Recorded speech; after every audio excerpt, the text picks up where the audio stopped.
Officer James Wilson slammed Maya Johnson against her car, handcuffs biting into her wrists. "Found drugs in your trunk," he sneered. Maya smiled calmly as multiple black SUVs surrounded them.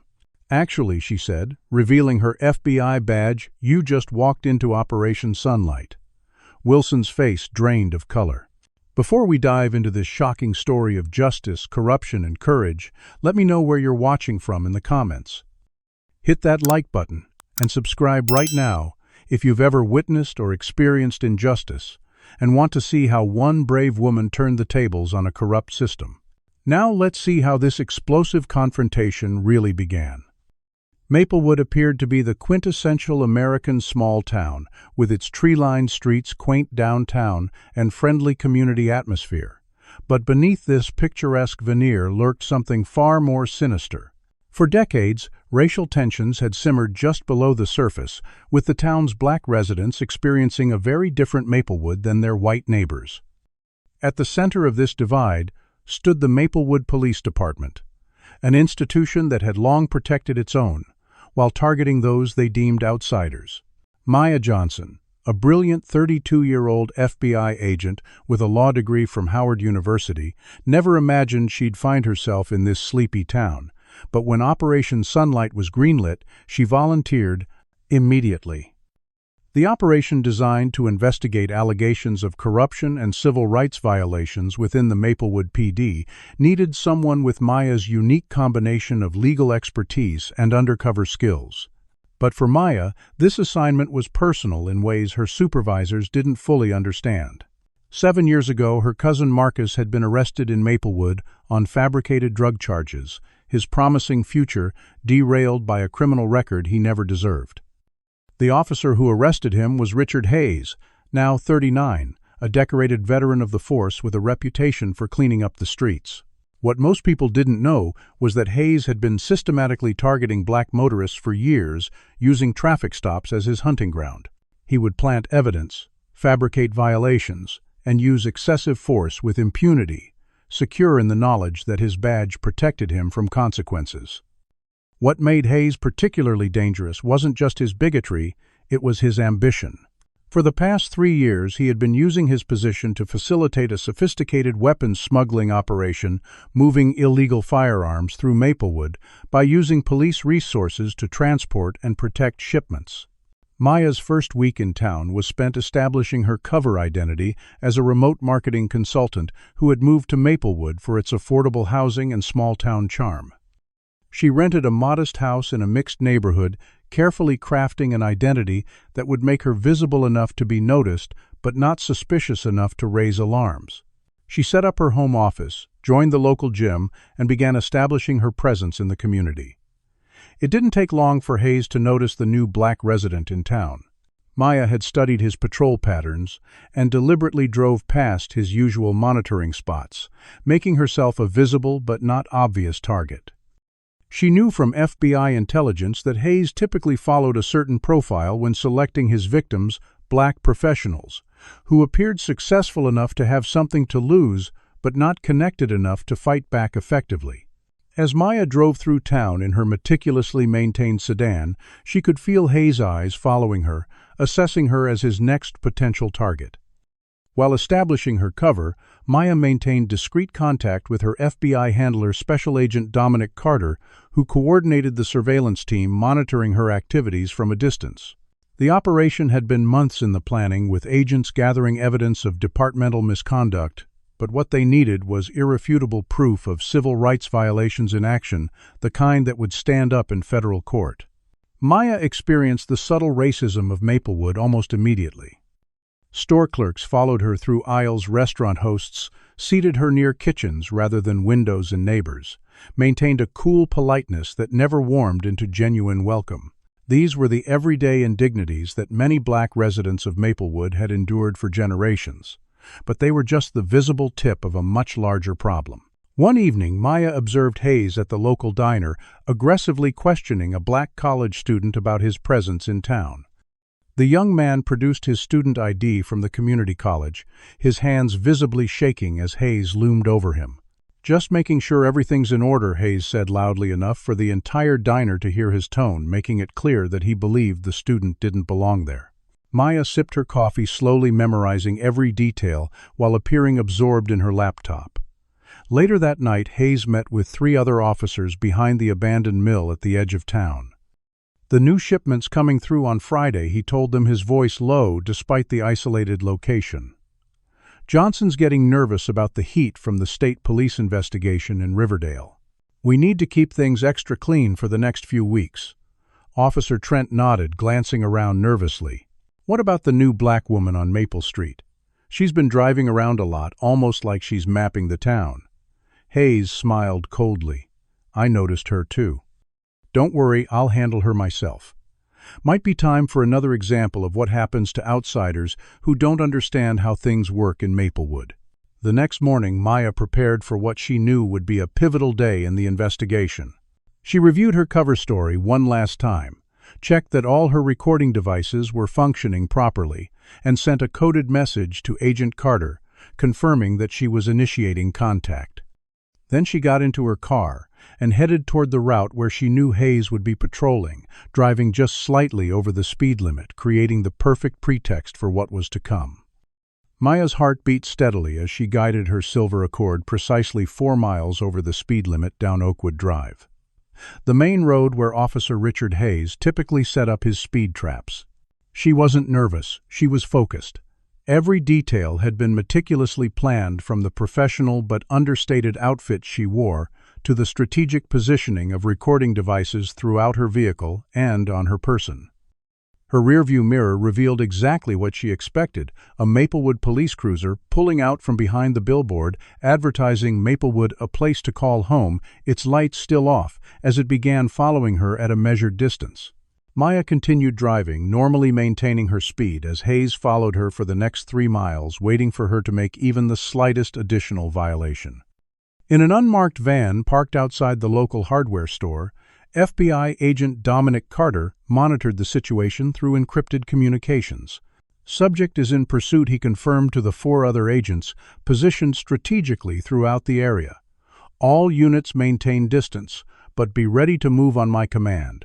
Each agent was prepared for immediate intervention, though the plan called for allowing the scenario to develop enough to capture Hayes in a clear civil rights violation. Inside his patrol car, Hayes watched Maya with predatory focus. "Look at her driving that nice car like she belongs here," he muttered to himself, fingers drumming impatiently on his steering wheel. "These people move in thinking they're too good for our rules." He had noticed Maya several times over the past week and had already run her plates, identifying her as Maya Johnson, recently relocated from Atlanta. In Hayes' mind, that made her doubly suspicious, a black woman from a major city who could afford to move into one of the nicer neighborhoods in Maplewood. Probably dealing, he concluded, without evidence, already constructing the narrative he would use to justify what he was about to do. After following her for nearly 4 miles with no additional infractions, Hayes grew impatient. He flipped on his lights, and siren accelerating to close the distance between them. Maya calmly signaled and pulled over to the shoulder, positioning her car perfectly so that the dashboard camera she had installed would capture the entire interaction. She placed both hands visibly on the steering wheel, her FBI training guiding every move. Hayes approached with his hand resting on his holstered weapon flashlight beam, deliberately aimed to blind Maya despite the full daylight. "License and registration," he demanded without introduction or explanation for the stop. His tone was immediately aggressive, establishing dominance from the first interaction. "May I ask why I'm being pulled over?" Officer Maya asked politely, her voice calm and measured. Hayes' face hardened at the question. "You were speeding. License and registration now. Don't make me ask again." Maya nodded and spoke clearly. "I'm going to reach for my purse to get my license." She moved slowly, deliberately retrieving her carefully prepared identification and vehicle documents, all part of her cover identity. Hayes snatched them from her hand, examining them with exaggerated scrutiny. "New to town, huh? What brings you to Maplewood?" The question was asked with suspicion rather than welcome. "I work remotely. and wanted to live somewhere quieter than Atlanta, Maya replied, maintaining the perfect balance between respectful and neutral. Hayes stared at her for a long moment. "Step out of the vehicle, Miss Johnson." Maya's expression registered appropriate surprise. "May I ask why, officer? I thought this was just about speeding." Hayes's hand moved back to his weapon. "I said, step out of the car. Now." As Maya complied, she discreetly activated the secondary recording devices sewn into her clothing. Every word, every action would be documented with crystal clarity. Hayes immediately adopted an intimidating posture, standing too close as Maya exited her vehicle. "I noticed you seem nervous," he said, though Maya had displayed no such signs. "That makes me think you might be hiding something. Do you have any weapons or drugs in the vehicle?" "No, sir, I don't," Maya replied. "I don't consent to a search of my vehicle." Hayes smiled coldly. "Your behavior gives me probable cause. Stand over there while I check your car." As Hayes began illegally searching her vehicle without consent or legitimate probable cause, he called for backup. Within minutes, 2 additional patrol cars arrived, Officers Trent and Wilkins emerging to create a more intimidating presence. "What do we have?" Hayes Trent asked, eyeing Maya with immediate suspicion. "Possible drug trafficking," Hayes replied loudly enough for Maya to hear. New in town acting suspicious, refused a search. The other officers nodded, knowingly falling into their well-practiced roles in this scenario that had played out countless times before with other innocent black motorists. Maya stood silently watching as Hayes methodically went through her car, becoming increasingly frustrated at finding nothing incriminating. Then, in a moment when he thought he was shielded from view by the car door, he reached into his pocket and pulled out a small bag of white powder, quickly planting it under the driver's seat, before discovering it moments later. Well, what do we have here?" Hayes announced triumphantly, holding up the planted evidence. "Looks like we've got ourselves a dealer." Maya's expression remained remarkably composed, though she allowed just enough fear to show to maintain her cover. Inside, she felt a surge of satisfaction, knowing that they had just captured exactly what they needed, a clear civil rights violation and evidence tampering on camera. Hayes approached Maya with the planted drugs, his confidence growing with each step. "You're under arrest for possession with intent to distribute," he declared, roughly spinning her around and pulling her arms behind her back. As the cold metal of the handcuffs bit into her wrists, Maya knew they had reached the crucial moment of the operation. Hayes tightened the cuffs to the point of pain, a punitive measure he routinely employed with black suspects. "You people never learn," he whispered, his mouth close to her ear. "Maplewood has ways of dealing with your kind." With Maya now handcuffed, Hayes began a more aggressive search of her person, his actions clearly crossing professional boundaries. The other officers formed a perimeter, ensuring no passing civilians would witness what was happening. What none of them noticed was the unmarked vehicles now slowly converging from multiple directions, FBI agents preparing to execute the next phase of Operation Sunlight. Officer Richard Hayes pressed Maya Johnson roughly against the hood of her car, the metal still warm from the engine. "Spread your legs wider," he commanded, using his boot to kick her feet further apart in a deliberate show of dominance. The handcuffs dug painfully into her wrists, intentionally fastened too tight. "You know I've been watching you drive around our town," Hayes continued, his voice dripping with contempt. "People like you think you can just move in anywhere you want, don't you? Bringing your big city problems to our community." Maya remained silent, her mind calculating every variable of the unfolding situation. The FBI surveillance team was in position, recording every word, every illegal action. Hayes took her silence as fear emboldening him further. "Not so talkative now, are you? Don't worry, we'll have plenty of time to chat down at the station. No cameras there, just you and me, and some questions that need answering." A chill ran down Maya's spine that had nothing to do with fear. This was exactly the kind of threat they needed on record. "Have you ever witnessed someone abuse their authority like Officer Hayes? Comment number 1, if you believe police officers who plant evidence should face double the normal sentence, or number 2, if you think they should be immediately fired. Don't forget to hit that like button and subscribe to hear more stories of justice being served. Did Maya make a mistake by remaining silent, or was she playing a deeper game? Let's find out. Officer Trent approached, thumbing through Maya's wallet he'd removed from her purse. Nice cards for someone who just moved here. Designer wallet, too. Drug money, he suggested with a knowing look to Hayes. Must be, Hayes agreed, continuing his illegal search of Maya's person. These dealers all have the same pattern. Move in, set up shop, corrupt the local kids. In Maya's mind, she flashed back to her final briefing before beginning this assignment. Special Agent in Charge Marcus Thompson had been explicit. Let them incriminate themselves fully. The moment you reveal yourself should be the moment they realize they've destroyed their own careers. Maya had practiced this scenario dozens of times in simulation, but the raw reality of experiencing racial profiling firsthand, even in a controlled operation, sent waves of genuine anger through her that she carefully channeled into her performance. Hayes called in the arrest on his radio, his voice smug with satisfaction. "Dispatch this," is Officer Hayes. "I've got one in custody, female, black, approximately 30 years old, caught with narcotics during a routine traffic stop. Requesting drug unit for further search of the vehicle." He turned to Officer Wilkins. "Search her car again. There's probably more stashed somewhere." Wilkins nodded and began another thorough search of Maya's vehicle. Hayes leaned in close to Maya's ear. "You know what happens to drug dealers in Maplewood. They tend to resist arrest, sometimes violently. Accidents happen. The threat was unmistakable." Maya could feel her heart rate increase slightly, not from fear, but from the knowledge that they were approaching the perfect moment for revelation. Hayes reached for Maya's purse, dumping its contents onto the hood of the car. "Let's see what else you're hiding." He rifled through her belongings with deliberate roughness, tossing items to the ground. When he reached for her wallet again, Maya knew what he would find if he searched it thoroughly enough. A hidden compartment containing her FBI credentials. She had to time her revelation perfectly. As Hayes became increasingly aggressive, shoving Maya harder against the car, she noticed the FBI surveillance team's vehicles beginning to move into position, still out of sight of the officers, but preparing for rapid deployment. Officer Wilkins called out from the car, "Hayes, I found something else. Looks like she's got a burner phone hidden in the glove compartment." Another planted piece of evidence. Hayes smiled coldly.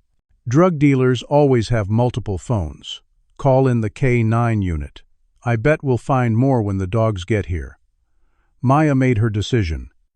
The evidence was overwhelming, the civil rights violations clearly documented, and Hayes had just escalated to calling in additional resources that would complicate the operation. "Officer Hayes," she said, calmly speaking, for the first time since being handcuffed, "I think there's something in my wallet you should see." Hayes sneered. Now she wants to cooperate. Too late for that. But curiosity got the better of him, and he flipped open the wallet again, this time noticing the subtle seam in the leather lining. He pulled it apart, revealing Maya's FBI badge and identification. For a moment, Hayes stared in disbelief, his brain refusing to process what he was seeing. "This is fake," he finally stammered, but the uncertainty in his voice betrayed his growing realization. "Nice try. Impersonating a federal officer is a serious offense. I'll add that to the charges." Maya's posture changed subtly, a transformation from victim to authority that was unmistakable even while handcuffed. "I am Special Agent Maya Johnson, Federal Bureau of Investigation. You and your officers are currently part of a federal investigation into civil rights violations and corruption. The drugs you planted in my vehicle have been documented, as has every illegal action you've taken during this unlawful detention." Hayes's face drained of color, but desperation quickly replaced shock. "She's lying," he shouted to his colleagues. "This is all some elaborate." He never finished the sentence, as the street suddenly filled with black SUVs, screeching to a halt in a carefully choreographed maneuver that cut off any possibility of escape. FBI agents emerged with weapons drawn, their tactical gear, and clear FBI identifiers, leaving no doubt as to who had control of the situation. "Federal agents, Maplewood PD, stand down immediately. Hands where we can see them." The commanding voice belonged to Special Agent in Charge Marcus Thompson, who approached with purposeful strides as Hayes and his colleagues froze in shock. Officers Trent and Wilkins immediately raised their hands, the color draining from their faces as they realized the magnitude of what was happening. Hayes, however, kept one hand near his weapon, his mind racing for an escape plan that didn't exist. "I said," hands up Officer Hayes Thompson repeated his weapon-trained center mass, "do not make this situation worse than it already is." Hayes finally complied, raising his hands slowly, his eyes darting between the FBI agents surrounding them and Maya, who stood calmly despite still being in handcuffs. "There's been a misunderstanding," Hayes began, his voice now lacking all its previous confidence. "We were conducting a legitimate traffic stop, and Save It Thompson cut him off. Every word you've said, every action you've taken, has been recorded with full audio and video. Agent Johnson, are you all right?" Maya nodded.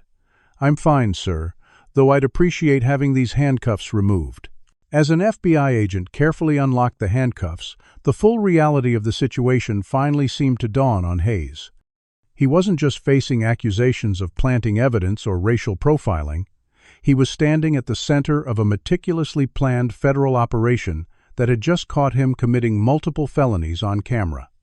And based on the number of agents present and the level of resources deployed, he sensed that this was about much more than a single traffic stop. His suspicion was confirmed when Thompson spoke again. "Officer Richard Hayes, you are under arrest for civil rights violations, evidence tampering, false imprisonment, and conspiracy to engage in weapons trafficking. You have the right to remain silent." The scene outside Maya Johnson's car transformed in seconds as FBI agents secured the perimeter with military precision. Officer Hayes found himself being patted down by a stone-faced agent while another removed his service weapon and badge. "This is a mistake," Hayes protested, as cold metal handcuffs, the very ones he had just removed from Maya, were secured around his wrists. "I'm a police officer conducting a legitimate investigation." Special Agent in Charge Marcus Thompson approached Hayes with the calm authority of someone who had built cases against corrupt officials for over 20 years. "Every single action you've taken in the last 30 minutes constitutes a federal civil rights violation, Officer Hayes. The evidence you planted, the excessive force, the threats, all captured in high-definition video and audio." Thompson held up a tablet showing multiple camera feeds, including footage from Maya's car, her clothing, and surveillance positions.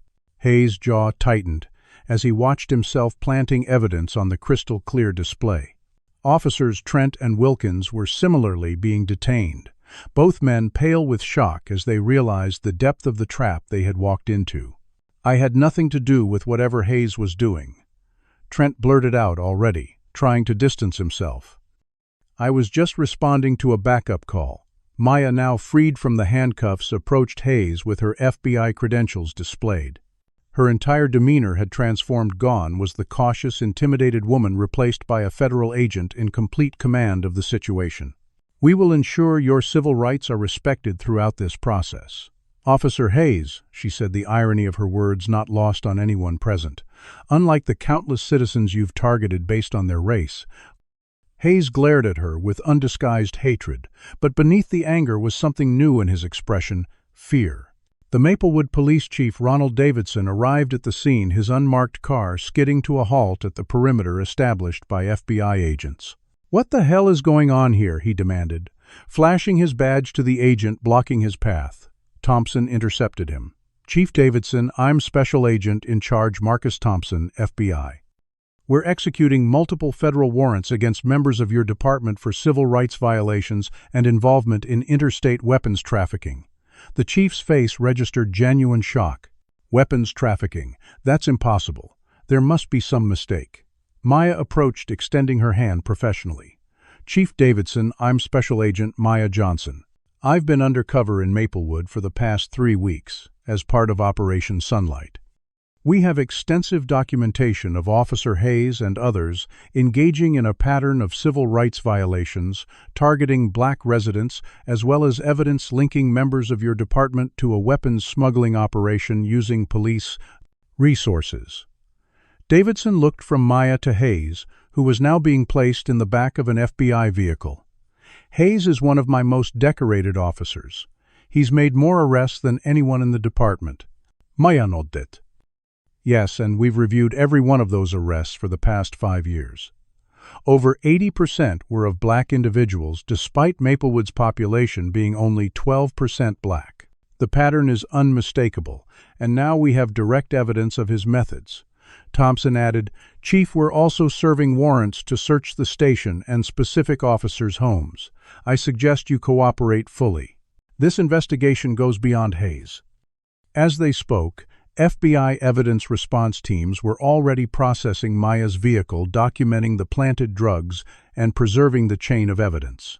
Maya glanced over at Hayes, sitting in the FBI vehicle, his expression a mixture of rage and growing desperation as the reality of his situation sank in. She thought back to the dozens of cases they had reviewed while preparing for this operation, innocent people like her cousin whose lives had been derailed by Hayes' racist policing.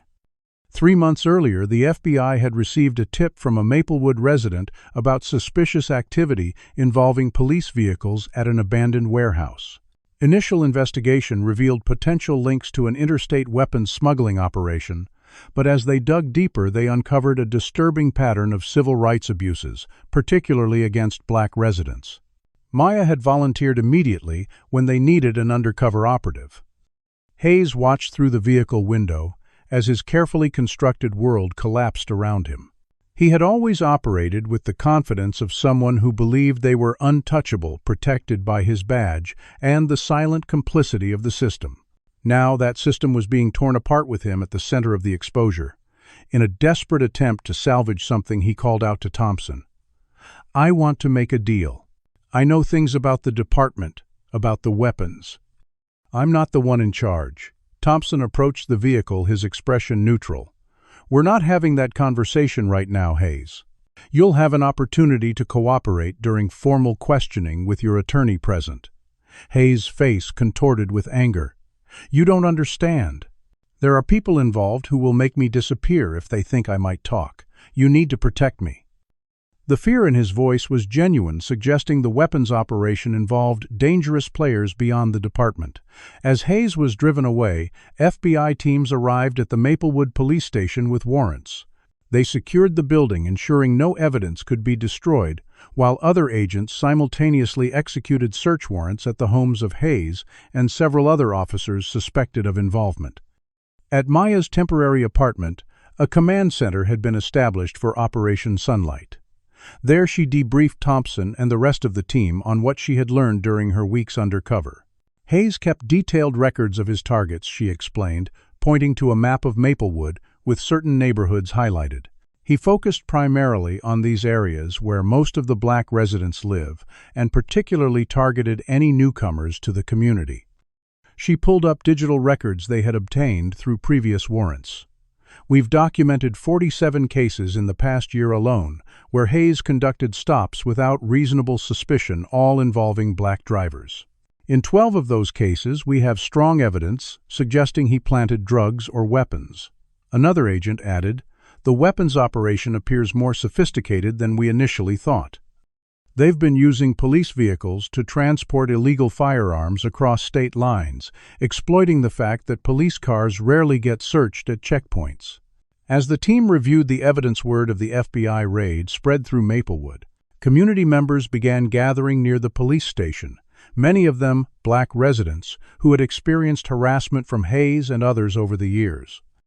Their expressions ranged from shock to vindication as news cameras arrived to document the unprecedented federal intervention. Back at the FBI field office, Hayes sat in an interrogation room, his requests for preferential treatment as a law enforcement officer flatly denied. Maya watched through the one-way glass as Hayes alternated between defiance and panic. "He's realizing no one's coming to save him," Thompson observed. "The chief is cooperating, trying to save himself, and the mayor is already distancing the city from the actions of a few bad officers." Maya nodded. "That's not good enough. This wasn't a few bad apples, it was systematic. The entire department either participated or looked the other way." Thompson placed a hand on her shoulder. "That's why we're here, Agent Johnson. By this time tomorrow, we'll have enough evidence to ensure accountability at every level." As the first day of the operation concluded, Maya stood outside the field office looking up at the stars. For the first time in 7 years, she felt a sense of justice for her cousin and all the others who had suffered under Hayes' corrupt authority. But she knew this was just the beginning. The real work of dismantling the entrenched corruption and healing the community's wounds would take much longer than a single dramatic raid. The morning after Hayes' arrest, the FBI transformed the 3rd floor of the Maplewood Courthouse into a command center for Operation Sunlight. Agents moved efficiently between workstations, analyzing evidence and coordinating field teams as they expanded their investigation. Maya Johnson stood before a large digital display briefing the assembled team on her findings. During my 3 weeks undercover, I identified a pattern of targeted harassment beyond what we initially suspected, she explained, highlighting arrest records on the screen. Hayes wasn't a lone actor. He was part of a coordinated effort to control certain neighborhoods through intimidation and selective enforcement. Maya pulled up surveillance photos showing Hayes meeting with other officers behind the abandoned mill. These meetings occurred weekly, always off-duty and away from recording devices. Officer Trent and Wilkins were regular attendees, but so were these 3 other officers, and most significantly Deputy Chief Lawrence Romano. The revelation sent a ripple through the room. Romano was second in command of the department, and widely expected to replace Chief Davidson upon his retirement next year. Romano's involvement suggests the corruption extends higher than we thought, Thompson noted, updating their organizational chart. What about the weapons smuggling operation? Special Agent Dominic Carter, Maya's handler during the undercover phase, approached the front of the room with a tablet.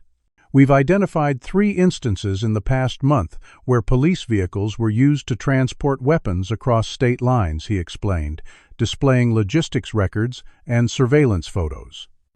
The operation appears to be using Maplewood's central location to distribute illegal firearms throughout the region. Based on financial records we've obtained, we estimate the operation has moved approximately $3 million worth of weapons in the past year alone. As the briefing continued, another agent entered with a flash drive. "Sir, we've finished the preliminary analysis of Hayes' home computer.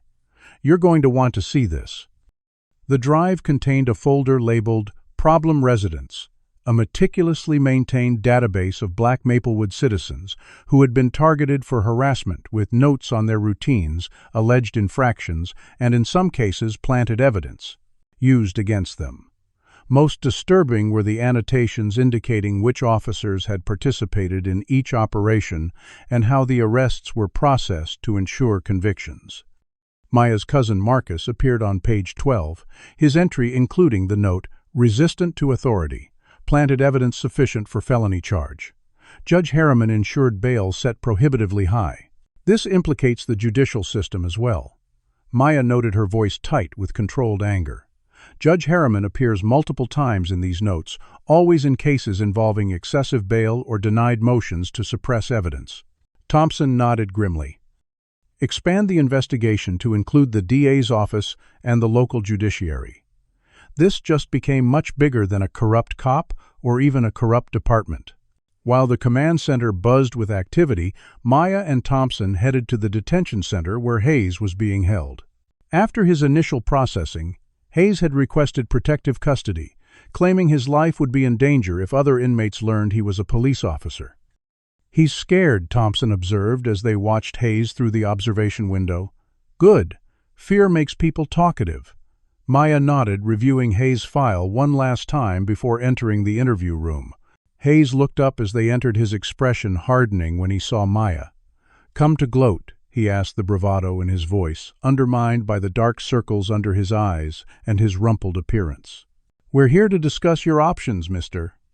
Hayes. Maya replied professionally, deliberately omitting his title of officer. "The evidence against you is overwhelming.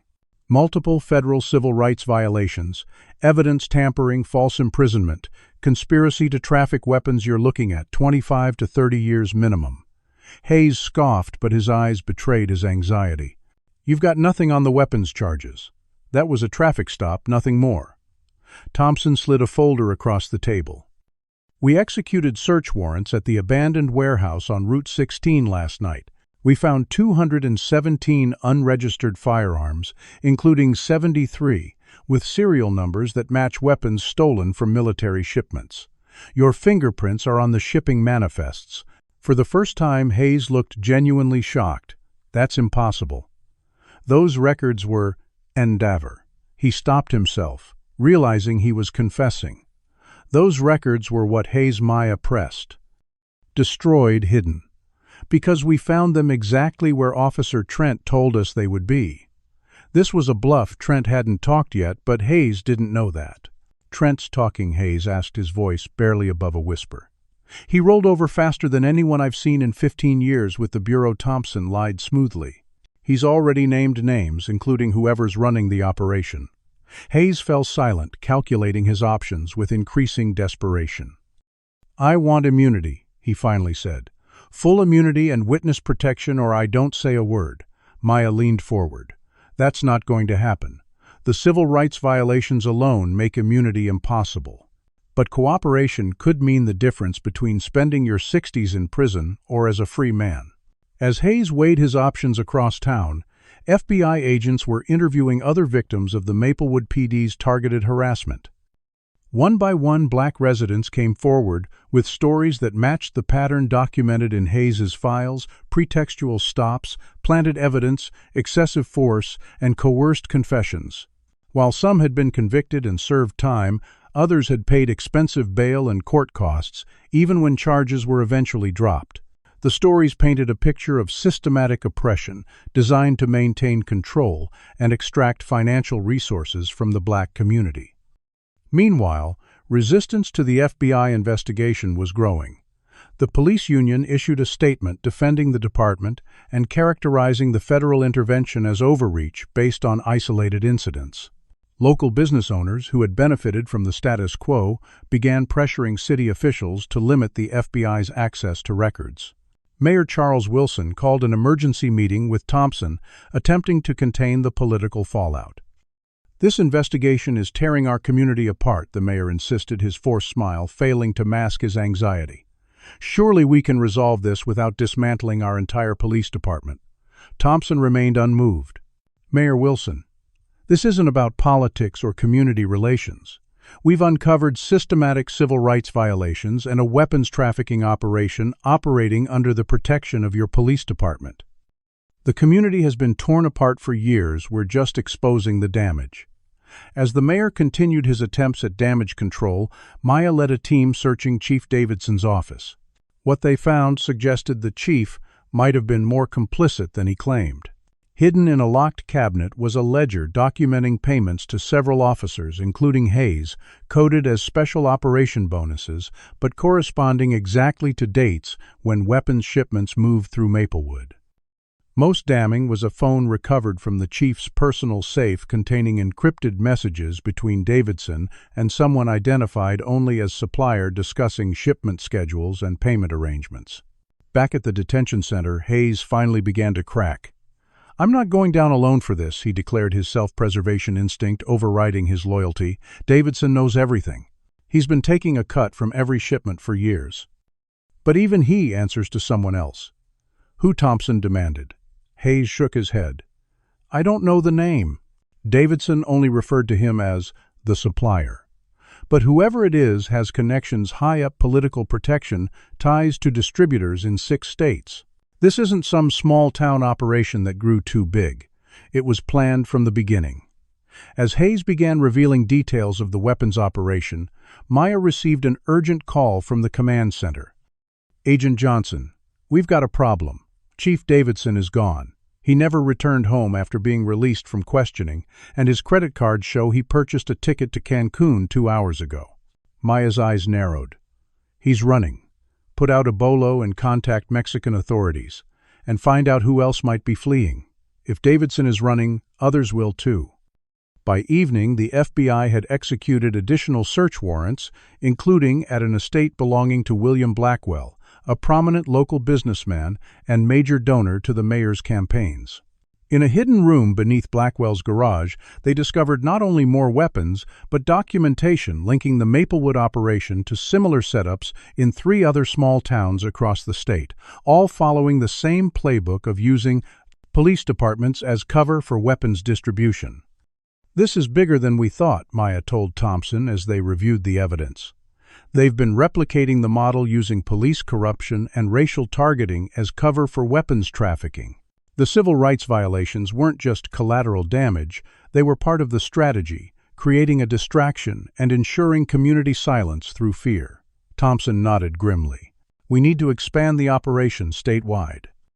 And we need to move fast. Once Blackwell's people realize we've found this, they'll start cleaning house." As night fell over, Maplewood Maya stepped outside the command center for a moment of fresh air. Looking out over the town that had harbored such corruption beneath its picturesque surface, she thought again of her cousin and all the others whose lives had been damaged by Hayes and his colleagues.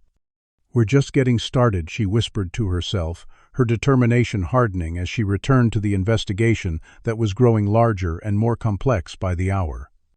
The morning headlines blared across Maplewood and beyond. FBI raids, small-town police department, and weapons ring operated under badge protection. National news vans lined the streets as reporters scrambled for interviews with anyone connected to the unfolding scandal. Maya Johnson watched the coverage from the command center, noting how quickly the narrative was forming and how forcefully certain elements were pushing back. The Maplewood Police Union had mobilized overnight, holding an emergency press conference on the steps of City Hall. "This federal overreach threatens the safety of our community and smears the reputation of dozens of honorable officers based on the alleged actions of a few," declared Union President Michael Scanlon, surrounded by uniformed officers. "We demand the FBI cease this fishing expedition and allow local authorities to handle any legitimate concerns." His words were met with applause from a crowd of supporters holding hastily made signs reading "Back the Blue" and "FBI Go Home." Maya turned to Thompson. "They're trying to control the narrative, make this about federal overreach, rather than corruption and civil rights." Thompson nodded grimly. "It's a standard playbook. Create an us versus them mentality, rally local support against outside intervention. But it won't work this time. We have too much evidence." That evidence was growing by the hour. The team analyzing Hayes's computer had discovered encrypted communications with weapons suppliers in 3 states, while financial investigators had traced suspicious payments flowing through shell companies linked to both Chief Davidson and Deputy Chief Romano. Most troubling were the connections emerging between the police department and William Blackwell's business empire, suggesting the weapons operation had powerful protection. Not everyone in Maplewood opposed the FBI's presence. In the predominantly black neighborhood of Eastwood, community leaders organized their own gathering with residents stepping forward to share their experiences of harassment and profiling by the Maplewood PD. "My son spent 8 months in jail because Officer Hayes claimed he found a gun in our car." One mother testified, her voice breaking. "It wasn't our gun. It was never our gun. But who would believe us against a police officer's word?" The racial division in community response was stark and unmistakable. As Maya prepared to interview another witness, her phone buzzed with a text from Agent Carter. "Check your email. Urgent." The message contained a photograph of Maya's temporary apartment door spray-painted with the words "Race Traitor" and "Feds Not Welcome." Below the image was a note from Carter's security detail en route. "Don't return to location alone." Have you ever seen communities divided like this when corruption is exposed? Comment number 1, if you believe the FBI was right to intervene, or number 2, if you think local matters should be handled locally. Hit that like button if you're shocked by how deep this corruption goes. What would you do if you were Maya, knowing there's a target on your back, but justice still needs to be served? The intimidation attempt only strengthened Maya's resolve. At the command center, she gathered the team for an update. "They're escalating because they're desperate," she explained, displaying the photo of her vandalized door. "We need to accelerate our timeline. Every hour gives them more opportunity to destroy evidence and coordinate their stories." Thompson agreed, authorizing additional agents to join the operation. "We'll also need to increase security for witnesses and team members. These people have operated with impunity for years. They won't go down without a fight." The fight was indeed intensifying.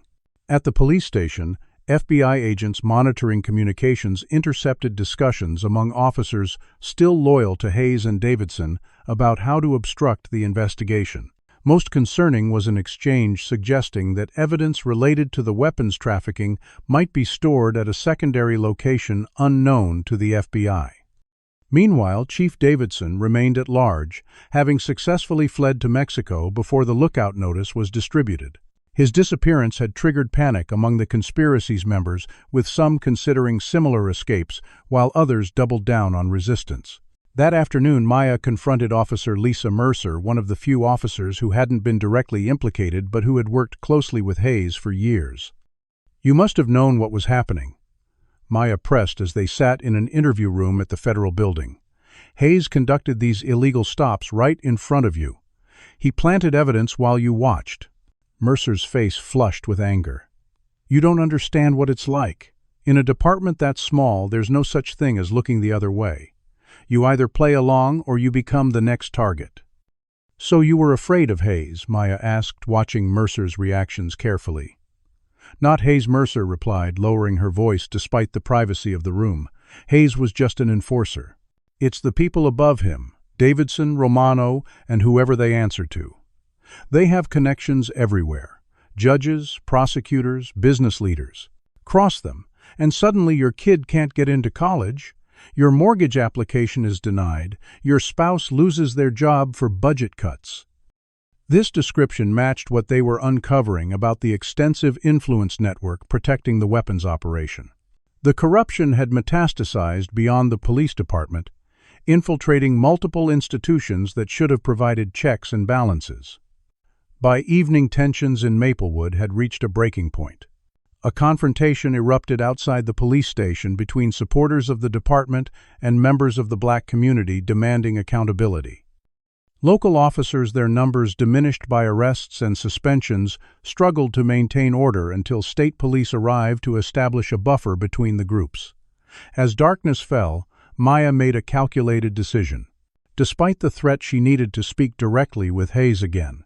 His initial cooperation had provided valuable information, but she sensed he was still withholding crucial details, particularly about the leadership of the weapons operation. Hayes looked considerably worse than during their last meeting, the bravado entirely gone from his demeanor.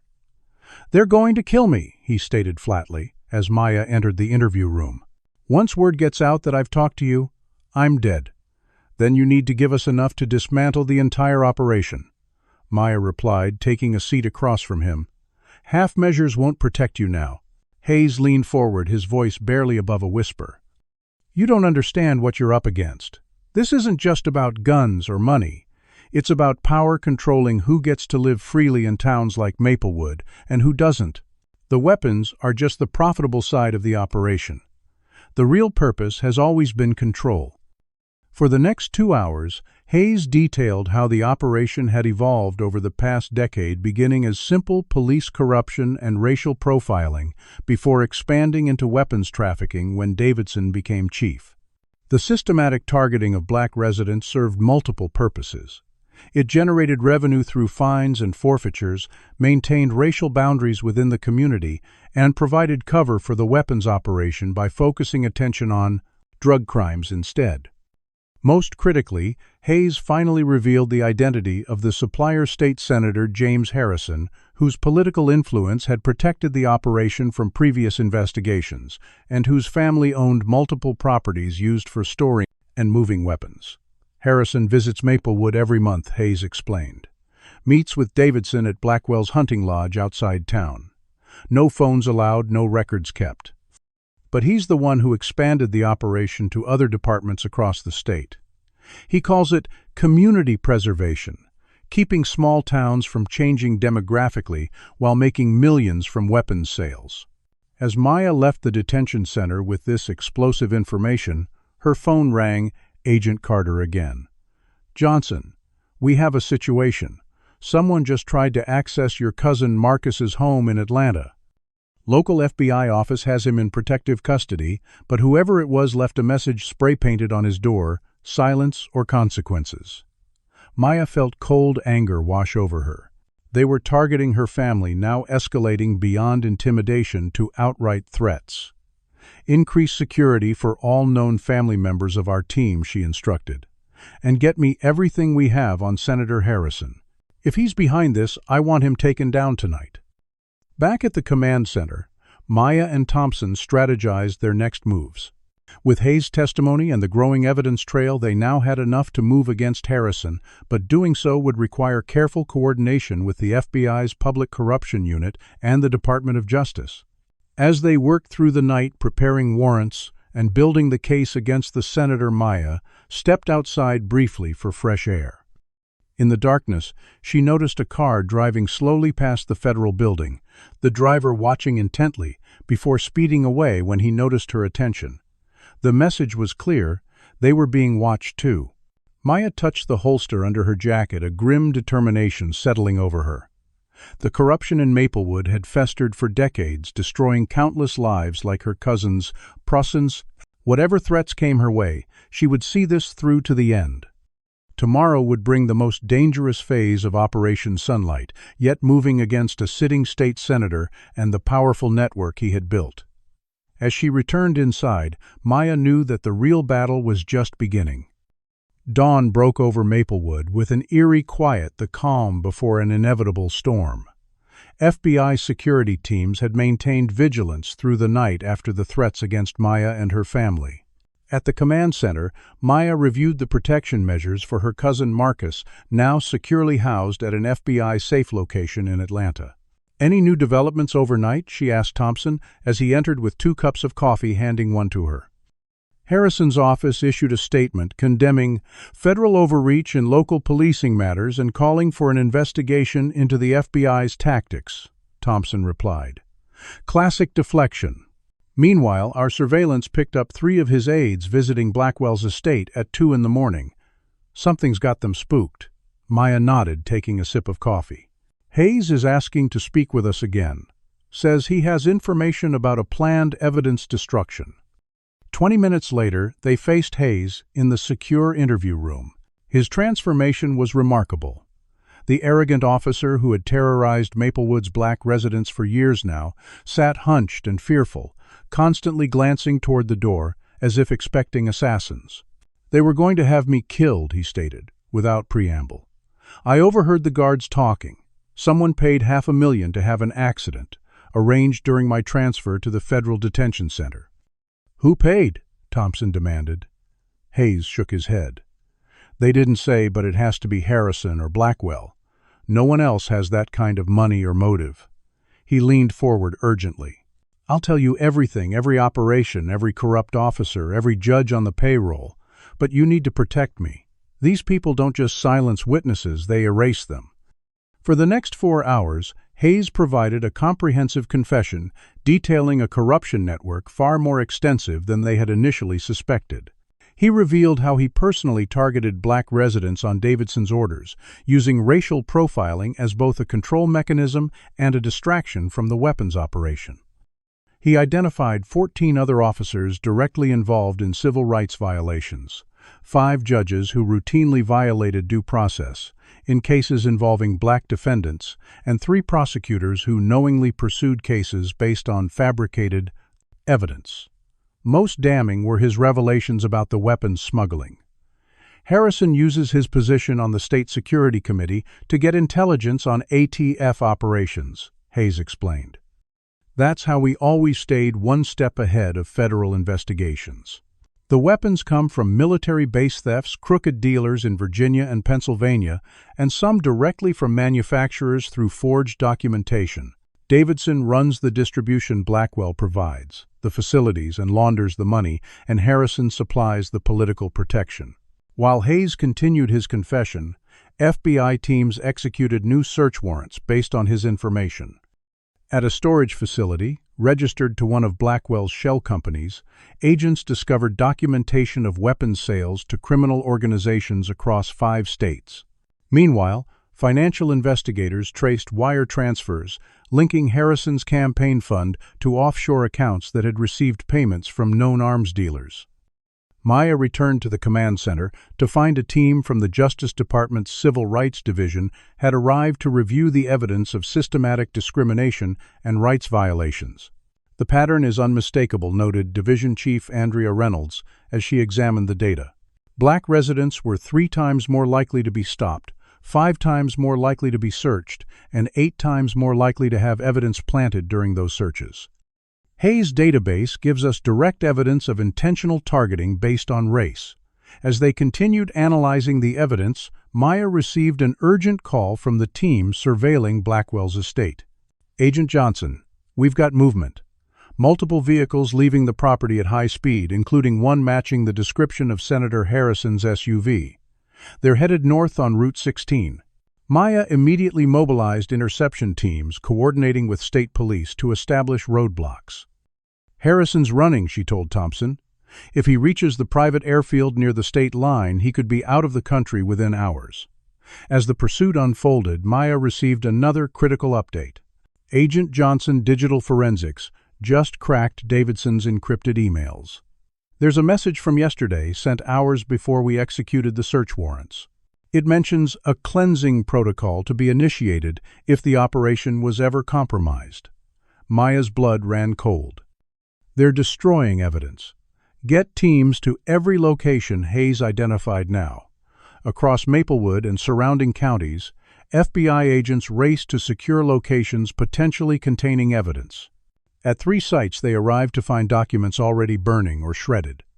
At Blackwell's hunting lodge, agents interrupted 2 men attempting to wipe computer hard drives containing transaction records. Most concerning was the discovery at an abandoned factory outside town. A massive weapons cache being loaded onto trucks for rapid dispersal. As these operations unfolded, Maya personally led the team that intercepted Harrison's convoy attempting to flee. The senator's security detail initially refused to stop, forcing agents to deploy spike strips. When the vehicles finally halted, Harrison emerged, his political confidence visibly shaken by the presence of heavily armed federal agents. "Senator Harrison, you're under arrest for conspiracy to traffic illegal weapons, obstruction of justice, and civil rights violations," Maya declared, reciting his Miranda rights as agents secured him. "You have no idea what you're doing," Harrison hissed as he was handcuffed. "I have friends in Washington who will bury this investigation and everyone involved in it." Maya merely smiled. "I'm sure your friends will be interested in the recording we just made of that threat, Senator. Perhaps you'd like to continue explaining how you plan to obstruct a federal investigation." By evening, the operation had reached a critical tipping point. Harrison Blackwell and 12 officers from the Maplewood PD were in custody. Chief Davidson had been located in Cancun and was awaiting extradition. The weapons operation had been exposed with evidence secured despite the destruction attempts. Most importantly, Hayes' comprehensive testimony had mapped out the entire conspiracy, providing prosecutors with a roadmap for dismantling decades of corruption. Back at the command center, Maya reviewed the day's developments with Thompson. "We've broken the back of the operation," she concluded. "But the real work is just beginning." The civil rights violations affected hundreds of lives over many years. Making those people whole again will take more than just arrests. Thompson nodded. "The Civil Rights Division is already working on a consent decree for the police department. We'll need a complete restructuring, external oversight, and a truth and reconciliation process for the community." As they discussed next steps, Maya received a call she had been waiting for. Her cousin Marcus had arrived safely in Maplewood, under FBI protection. "He wants to help identify other victims," the agent escorting him reported. "Says, there's a network of former residents who were driven out of town by Hayes and the department."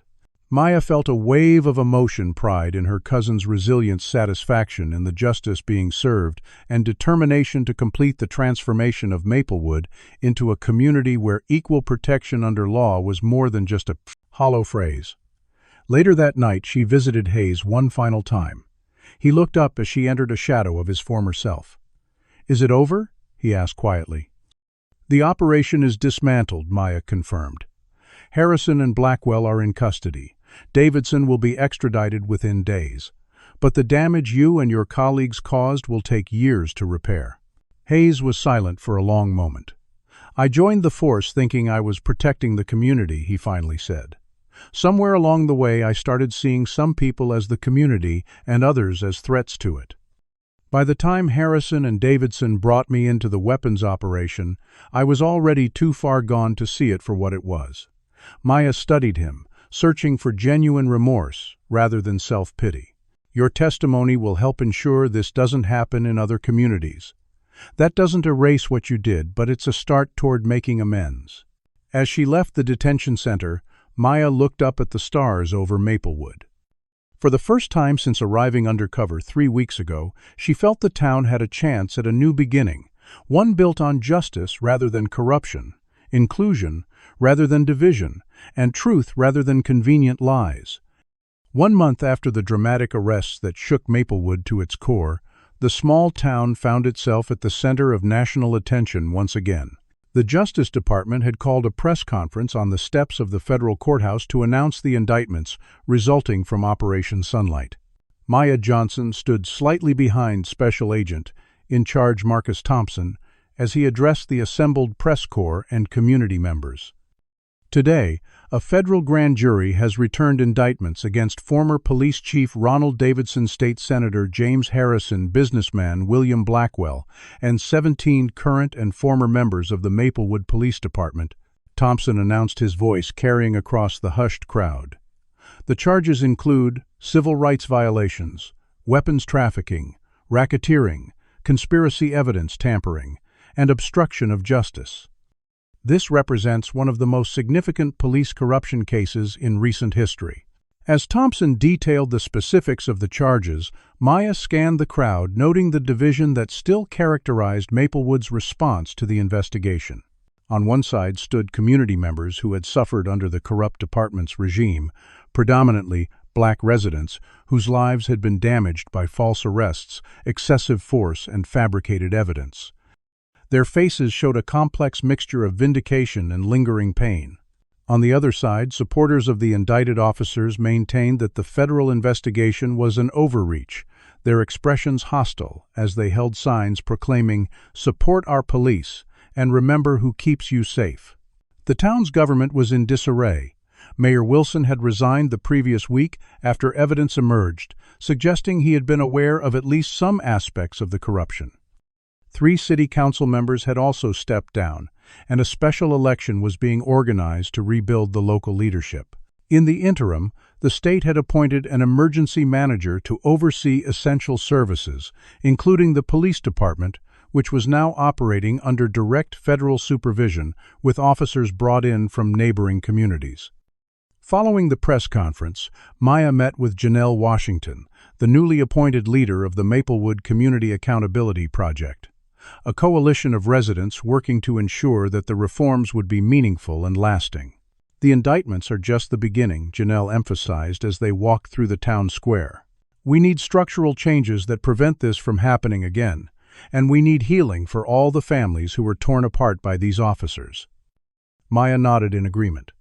The Justice Department's consent decree will mandate specific reforms, including body cameras, civilian oversight, and comprehensive anti-bias training. "But you're right, the deeper work of rebuilding trust will take much longer." Their conversation was interrupted by the arrival of Maya's cousin Marcus, who had become a key organizer in collecting testimonies from victims of the corrupt department. Since his exoneration, Marcus had channeled his anger into advocacy, helping others navigate the process of having their wrongful convictions reviewed. "We've identified another 28 cases that match Hayes's pattern," he told Maya, handing her a folder of documentation. "Some of these people served years in prison based on evidence that Hayes or his colleagues planted." Maya took the folder, a familiar surge of determination rising within her.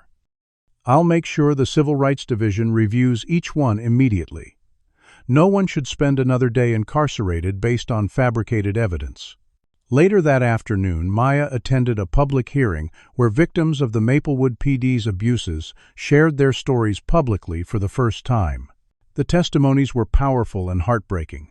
Accounts of lives derailed by false arrests, families separated, careers destroyed, and dignity violated. One elderly woman described how her grandson had been framed by Hayes for a drug offense resulting in a 10-year sentence that had destroyed his promising future as a college athlete. A middle-aged man recounted being beaten during a traffic stop and then charged with assaulting an officer when he filed a complaint. Maya listened to each testimony, documenting details that might strengthen the ongoing cases while marveling at the courage it took for these individuals to relive their trauma in a public forum. The healing process was complicated by resistance from those who had benefited from the previous system. The police union continued to defend the indicted officers, characterizing them as scapegoats for political purposes. Local business owners who had enjoyed protection and preferential treatment under the corrupt regime quietly worked to undermine the reform efforts. Most troubling were the reports of intimidation against witnesses and community activists, suggesting that even with the key figures in custody, the influence network they had built remained partially intact. In response to these challenges, the FBI maintained a significant presence in Maplewood, with Maya now officially assigned as the liaison between federal authorities and the community. This visibility came with risks. She had received multiple threats requiring ongoing security measures, but also provided continuity and accountability that the community desperately needed. The case against former Officer Richard Hayes had taken an unexpected turn. Following his comprehensive confession and agreement to testify against his co-conspirators, Hayes had been placed in protective custody. His testimony had proven invaluable, providing prosecutors with insider details about the weapons operation and the systematic civil rights violations. In return, he had been offered a reduced sentence, though he would still serve substantial time for his crimes. What no one had anticipated was Hayes' request to meet with victims of his misconduct. He says he wants to apologize directly to the people he harmed, the prosecutor informed Maya. We've told him that's not his decision to make, but he's insistent. I wanted you to be aware before we respond. Maya considered the request carefully. Let me talk to some of the victims first. If even one of them wants that opportunity for closure, we should facilitate it under controlled conditions. But it has to be their choice, not his. The next day, Maya visited Hayes at the secure facility where he was being held pending trial. His physical transformation continued to be striking, the arrogant, intimidating officer replaced by a thin, hunched man who seemed to have aged years in weeks. Agent Johnson, he acknowledged as she entered the interview room. Thank you for coming. I understand you've requested meetings with your victims, Maya said, taking a seat across from him. I need to understand why. Hayes was quiet for a moment, gathering his thoughts. I've had a lot of time to think about what I did, who I became over the years. At first I told myself I was just following orders, doing what was expected. Then I convinced myself that the people I targeted deserved it somehow. He looked up, meeting Maya's eyes directly. But the truth is simpler and uglier than that. I enjoyed the power. I liked seeing fear in people's eyes when I pulled them over. I believed I was untouchable. Maya studied him, looking for signs of manipulation or performance. And now I understand that I destroyed lives, Hayes replied, his voice cracking slightly. The weapons charges, the corruption. Those are crimes, yes. But what keeps me awake at night are the faces. The mother who begged me not to arrest her son on planted evidence. The college student who lost his scholarship after I falsified a drug charge. I can't undo what I did, but I need them to know that I recognize the human cost of my actions. Maya remained skeptical, but noted the apparent sincerity in his demeanor. I'll discuss it with the victims' advocates. The decision will be theirs, not yours and not mine. As she left the facility, Maya received an urgent call from Thompson. The forensic accountants found something in Blackwell's offshore accounts, he explained. Monthly payments to a shell company that traces back to the federal prosecutor who declined to pursue the 2018 civil rights investigation against the department. We're expanding the corruption probe to include the previous federal oversight failures. The revelation confirmed what many in Maplewood's black community had long suspected, that their complaints had been systematically buried by design rather than oversight. It explained why years of filed grievances and formal complaints had produced no meaningful action until Operation Sunlight forced a reckoning. That evening, Maya participated in a community forum at the Eastside Baptist Church, where residents gathered to discuss the future of policing in Maplewood. The conversation was honest and sometimes heated, with deep disagreements about the path forward. Some advocated for disbanding the department entirely and building a new public safety model from scratch.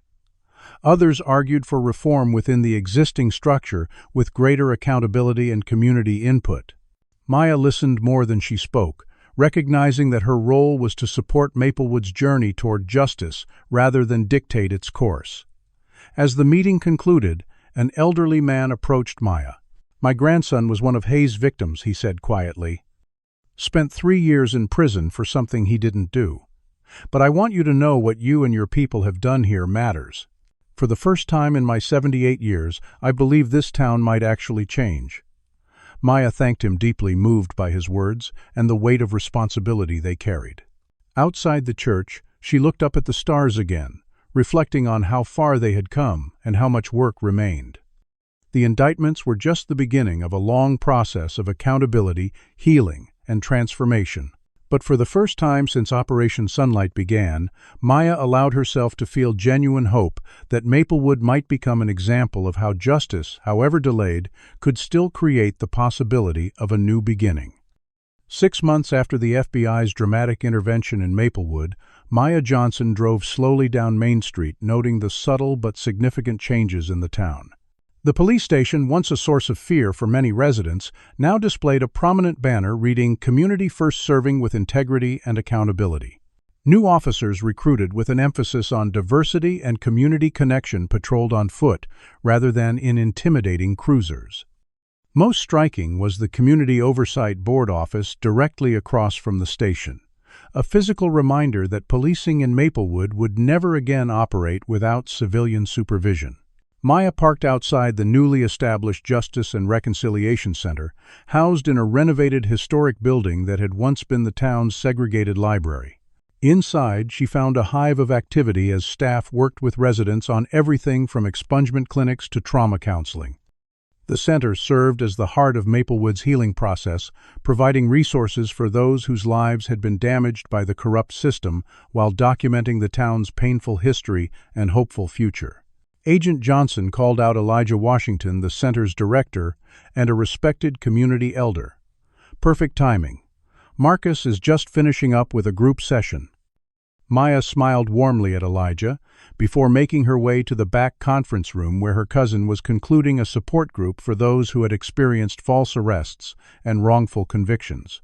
Marcus had transformed his own painful experience into a powerful advocacy role, becoming one of the most trusted voices in Maplewood's recovery process.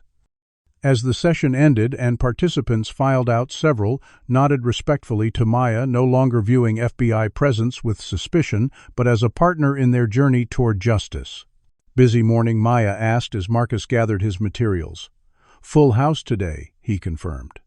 "We're seeing more people come forward each week as word spreads that they'll actually be heard this time." He paused, studying his cousin with pride. "The Justice Department called yesterday. My conviction has been officially expunged, not just overturned, but removed from the record entirely. 7 years of my life I can't get back, but at least my future is clear now."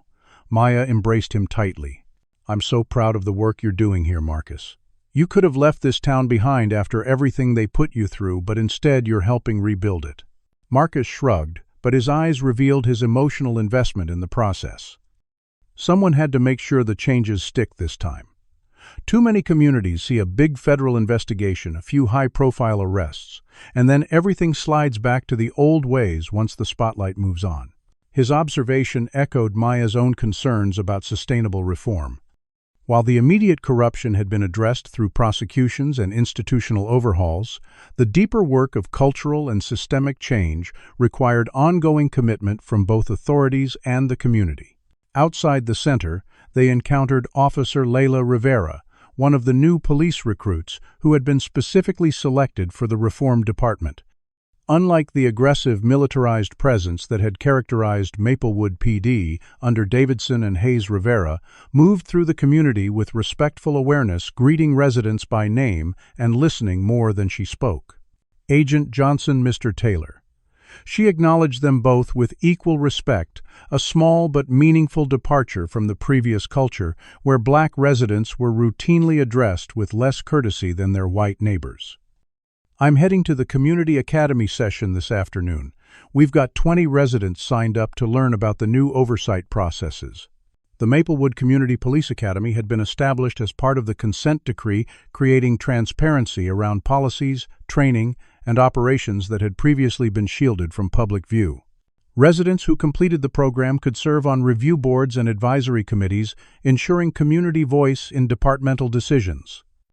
After catching up with Officer Rivera, Maya and Marcus continued to the courthouse where the final phase of the weapons trafficking trial was underway.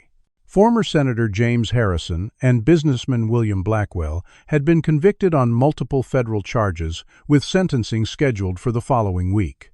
Former Chief Davidson had pleaded guilty in exchange for reduced charges, his testimony helping prosecutors map the full extent of the corruption network. Most revealing had been the trial of Judge Howard Merritt, whose courtroom had served as the legal enforcement arm of the corrupt system. Evidence presented during his trial demonstrated how he had systematically denied bail to black defendants, accepted flimsy evidence in cases brought by Hayes and his colleagues, and imposed harsh sentences that fed the prison pipeline while protecting corrupt officers from accountability. Outside the courthouse, Maya encountered Andrea Reynolds from the Justice Department's Civil Rights Division, who had overseen the implementation of the consent decree. "The transformation here is remarkable," Reynolds observed as they watched a peaceful demonstration supporting sentencing reform. "In just 6 months, Maplewood has implemented changes that most jurisdictions take years to adopt." Maya nodded but maintained her cautious optimism. "The structural reforms are progressing well, but the cultural shift will take longer. There are still residents who resent federal intervention and officers who quietly resist the new accountability measures." Reynolds agreed. "That's why we're committed to a 5-year oversight period rather than the standard 3, and why your continued presence here matters so much. You've earned trust from communities that have every reason to be skeptical of authority." Later that afternoon, Maya visited the County Detention Center for a scheduled meeting with Richard Hayes, who was serving his reduced sentence of 15 years for his role in both the civil rights violations and weapons trafficking operation. His cooperation had been instrumental in securing convictions against higher-level conspirators, but Maya had insisted that his sentence reflect the serious harm he had caused to countless lives. Hayes looked up as she entered the visiting room, his expression difficult to read. "Agent Johnson, I didn't expect to see you again. I wanted to update you on the reform progress," Maya explained, taking a seat across from him. "Your testimony helped us understand the depth of the problem, which has informed the solutions we're implementing." Hayes nodded slowly. "I've been following the news when I can. Sounds like Maplewood is becoming unrecognizable, in a good way." He hesitated before continuing. "I've been corresponding with some of the people I wrongfully arrested. Not all wanted to hear from me, which I understand, but a few have engaged. It's been educational." Maya studied him carefully. Hayes's journey from corrupt officer to cooperating witness had been complicated, his motivations initially self-protective rather than remorseful.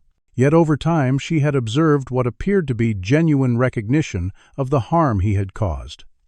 "The weapons we recovered from the operation are being publicly destroyed next week," she informed him. "The community voted to melt them down and create a public sculpture symbolizing transformation." Hayes was quiet for a moment. "That seems fitting, something constructive from all that destruction." As their meeting concluded, he asked one final question. "Do you think it will last?" The changes in Maplewood. Maya considered her answer carefully. "That depends on whether people remember how easily power corrupts when it operates without accountability. Your testimony provided a roadmap of how a town can be captured by corrupt forces. Whether Maplewood uses that map to avoid the same path in the future is up to them, but we've given them tools they didn't have before." Leaving the detention center, Maya drove to the site of the former abandoned warehouse that had served as the primary storage facility for the weapons operation. The building had been demolished, and construction was underway for a community center that would provide educational resources, job training, and youth programs to the neighborhood that had been most heavily targeted by the corrupt police practices.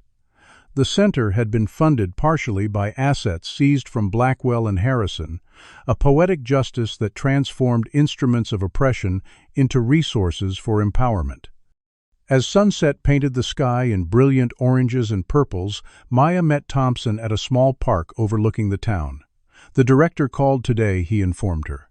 Operation Sunlight is being used as a case study for our civil rights and public corruption units nationwide. Your undercover work and the methodology you developed for documenting pattern or practice violations has become a template. Maya felt a complex mixture of professional pride and personal satisfaction. What happens to Maplewood when we eventually leave, she asked, voicing the concern that had weighed on her throughout the reform process. Thompson gestured toward the town below them. Look at what they've built in 6 months. The oversight structures the community engagement, the new leadership. We provided the catalyst, but they're driving the transformation now. That's how sustainable change works. As darkness fell over Maplewood, Maya thought about how a single traffic stop a moment when Officer Hayes had attempted to frame her using the same tactics he had employed against countless others had cascaded into a complete reimagining of justice in this small town. The weapons smuggling operation had been dismantled, the corrupt officials removed from power, and the systematic civil rights violations exposed and addressed. But perhaps most importantly, Maplewood's residents had reclaimed their voice in determining how their community would be governed and protected. The next morning, Maya drove through town one final time before heading to the airport. As she stopped at a traffic light, a Maplewood police cruiser pulled up beside her. The officer inside, one of the new recruits who had replaced the dismissed corrupt officers, nodded to her with professional respect rather than the intimidating stare that had once characterized the department's approach to black motorists. That simple human acknowledgement symbolized the distance Maplewood had traveled and the promise of the journey still ahead. What do you think is the most important lesson from Maplewood's transformation? Comment below if you believe one person can truly make a difference in fighting corruption, and share this video if you think more communities need to hear this story of justice and redemption. Hit that like button and subscribe if you want to see more real stories of ordinary people standing up against powerful systems. Thank you for watching, and remember, justice may be delayed, but with courage and persistence, it cannot be denied. The story of Maplewood reveals how systems of corruption often intertwine with racial injustice, creating environments where abuse thrives unchecked. Officer Hayes didn't become corrupt overnight. His descent began with unchallenged racist assumptions that were reinforced by a department that rewarded such behavior. When power operates without accountability, it inevitably corrupts, particularly when racial biases provide convenient targets. Maya's courage demonstrates that sometimes justice requires someone willing to experience injustice firsthand to expose it. The weapons operation flourished precisely because its architects understood that society often dismisses claims from marginalized communities. Maplewood's transformation teaches us that meaningful change requires both removing corrupt individuals and rebuilding systems with transparency and community oversight. Most importantly, this story reminds us that healing from systemic racism demands acknowledging hard truths before moving forward. One person's bravery can spark change, but sustainable justice requires collective commitment to vigilance, accountability, and the fundamental belief that everyone deserves equal protection under the law. What would you do if you witnessed corruption or racism in your community? Would you have the courage to speak up like Maya, even when facing powerful opposition? Comment below with your thoughts on how communities can better protect whistleblowers who expose injustice. If this story of courage against corruption moved you, please hit that like button and subscribe to hear more powerful stories of people standing against systemic injustice. Share this video with someone who needs to understand how racism can become institutionalized in our systems. Thank you for listening, and remember, in the face of injustice, your voice matters more than you know.